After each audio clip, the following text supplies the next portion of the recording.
Ai, tem os homens funcionários, tá dando Aparecida. Não, mas o tudo que o pessoal da prefeitura botando a árvore. Botando a árvore? Como assim? Botando a árvore. Aí, por que eles fazem isso?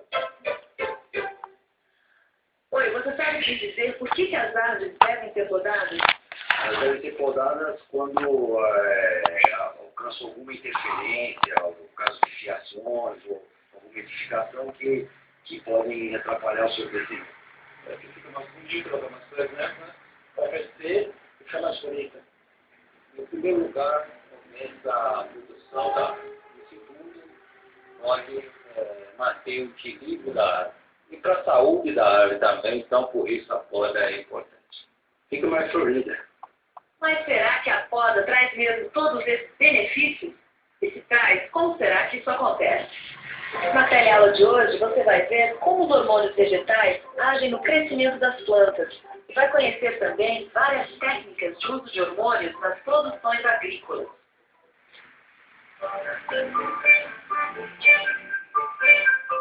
Nós vamos conversar com o Fábio, que trabalha aqui na prefeitura, e vai explicar que a poda de árvores deve ser feita por quem entende do assunto. Substâncias químicas são chamadas de hormônios vegetais. Por isso podamos as árvores, para controlar o seu crescimento, estimulando ou inibindo a ação desses hormônios.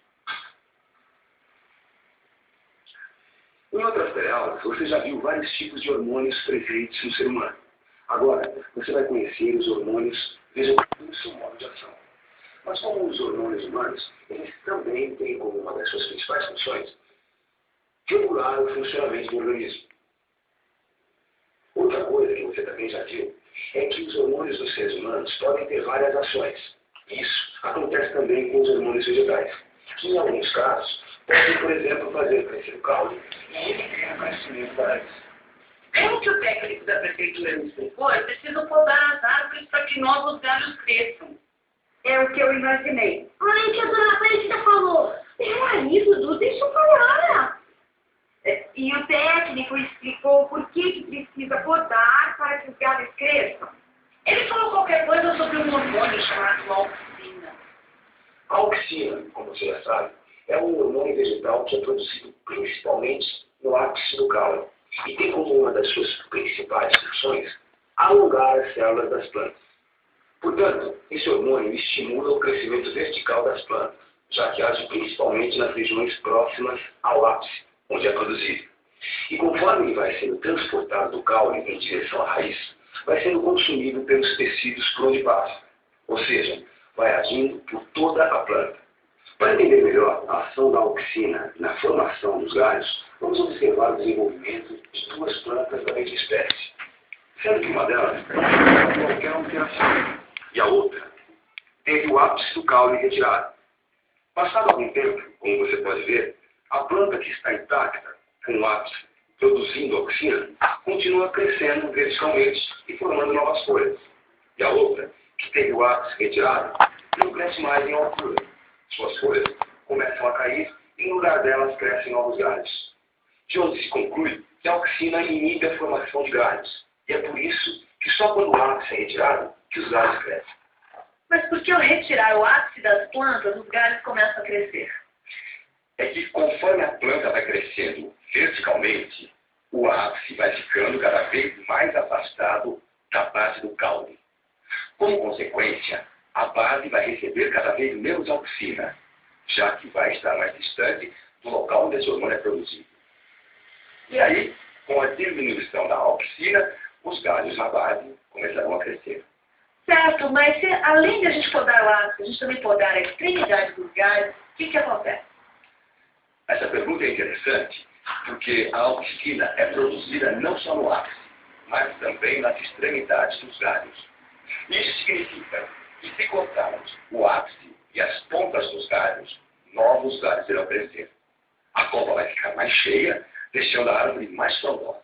E com mais galhos, há mais gemas. Gemas?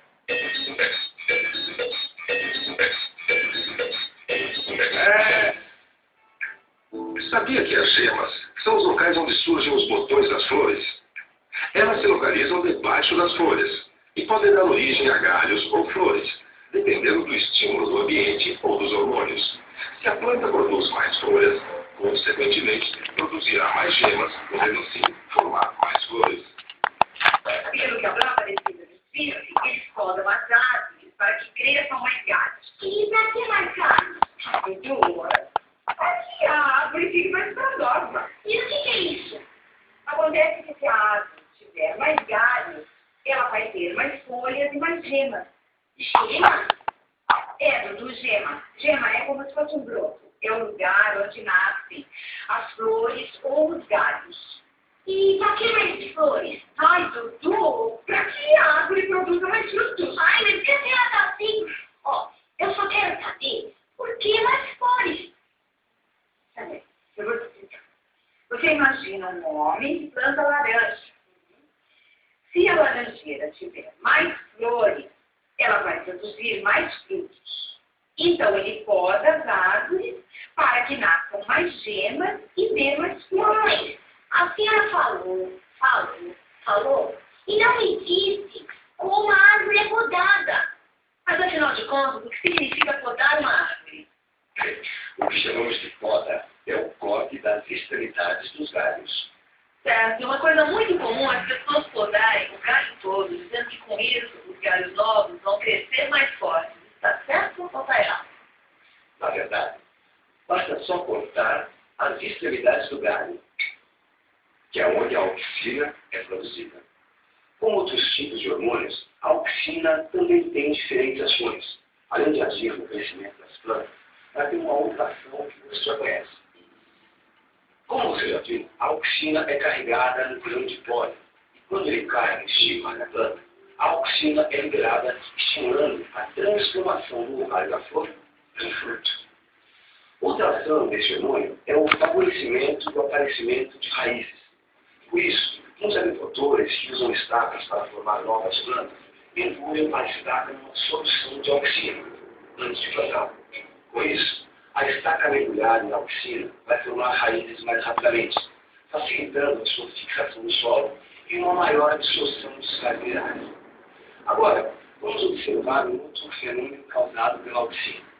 Certamente, você já percebeu que as plantas crescem na direção da luz, pois é a auxina a responsável por isso.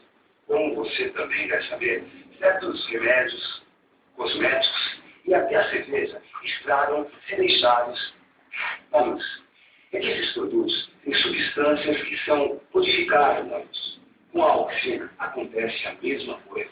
A luz direta degrada uma grande parte da auxina da planta. Por isso, a auxina deste lado da planta, ela vai ser destruída. E deste outro lado da planta, olha aqui, deste outro lado da planta, ela terá um maior crescimento, as células terão um maior crescimento. Por causa disso, a planta tem esta força para cá. Tá? Agora você deve estar se perguntando, então qual a vantagem da planta estar sempre voltada para a luz? É que, como você já viu, a planta precisa de luz para realizar a fotossíntese. E sem a fotossíntese, a planta amarela morre. Não, eu nem me atrevi a explicar para o Dudu. Agora que ele pegou um pouco, mas me fez umas mil perguntas. Pois é, mas o técnico falou também de um outro hormônio, chamado giberelina. Além das auxinas, as giberelinas promovem a divisão celular e o alongamento dos tecidos em crescimento. Uma planta deficiente em giberelina vai ter o mesmo número de folhas de uma planta normal, só que os espaços entre as folhas são bem menores. Por isso, ela será uma planta anã. Mas, além de todos esses hormônios que você já viu, que agem alongando as células, existem outros chamados de citocinas, que são produzidos principalmente nas raízes, que agem estimulando a multiplicação das células. E além deles, existe também um gás que funciona como substância reguladora. Esse gás chama-se etileno. Mãe, Que foi agora, Dudu? por que você tá engolindo a banana no jornal? Imagina fora? Não, é só para ela amadurecer mais rápido. Ah, é? Por que amadurecer? Acabou logo pra gente comer. Maçã. Não é pra não. Por que? Não tá preparada para comer? Essa daqui está estragada. E eu separei para não estragar as outras saberia dizer que o amadurecimento das bananas embrulhadas tem a ver com uma maçã podre estragar as outras maçãs que estão ao seu lado? É isso mesmo que você pensou. A resposta é a ação do etileno. No caso das bananas embrulhadas, a gente impede que o etileno escape. E com uma maior concentração desse gás, as bananas amadurecem mais rápido. E já que uma fruta madura produz mais etileno, se deixarmos uma maçã muito madura no meio das outras maçãs, ela vai soltar etileno, estragando as outras também. Conhecendo a ação dos hormônios vegetais, o ser humano começou a utilizá-los para melhorar a qualidade e evitar perdas nas produções agrícolas. A auxina, por exemplo, é aplicada nas produções agrícolas para estimular o desenvolvimento de frutas, como o abacaxi e o moranguinho.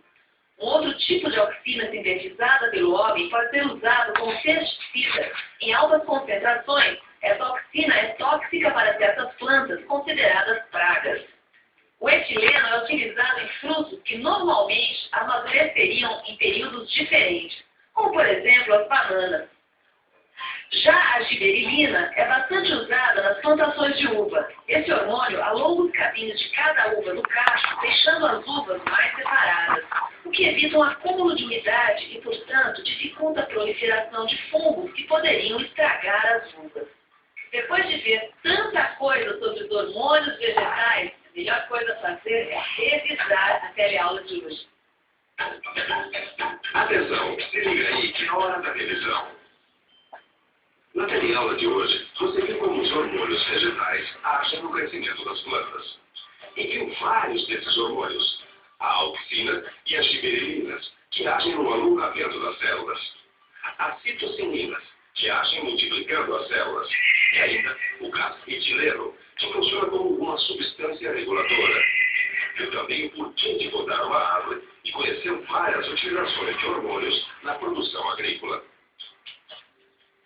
Bons estudos e até a próxima!